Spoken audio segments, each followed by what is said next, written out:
Hey guys, today I'm going to read you chapter 3 of Flubber, and I may come back and read chapter 4. I realize I'm a little bit behind, but we are going to read Disney's Flubber, starring Robin Williams, adapted by Kathy East Dubowski, and screenplay by John Hughes and Bill Walsh. Here we go. Chapter 3. Professor Brainerd hurried across the beautiful tree-lined Medfield College campus. He glanced at his watch.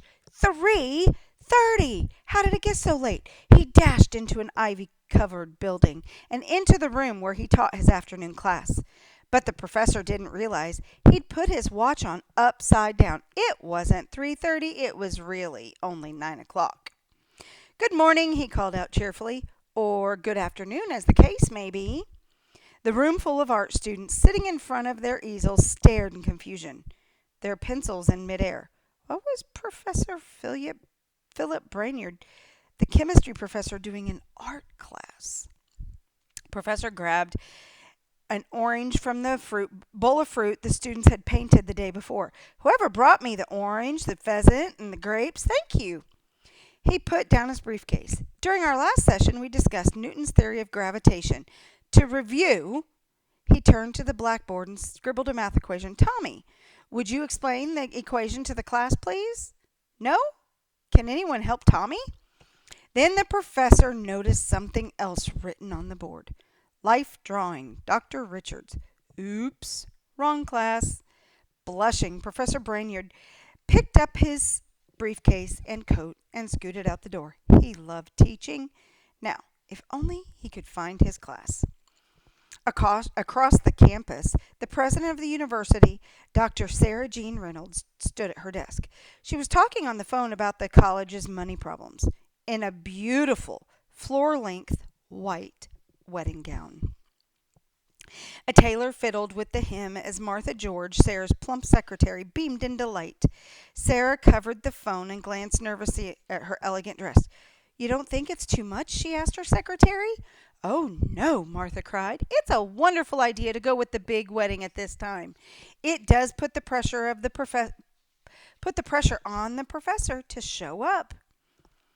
Sarah crossed his arms. "If he forgets this time, that's it. In his case, once is justifiable. Twice, understandable.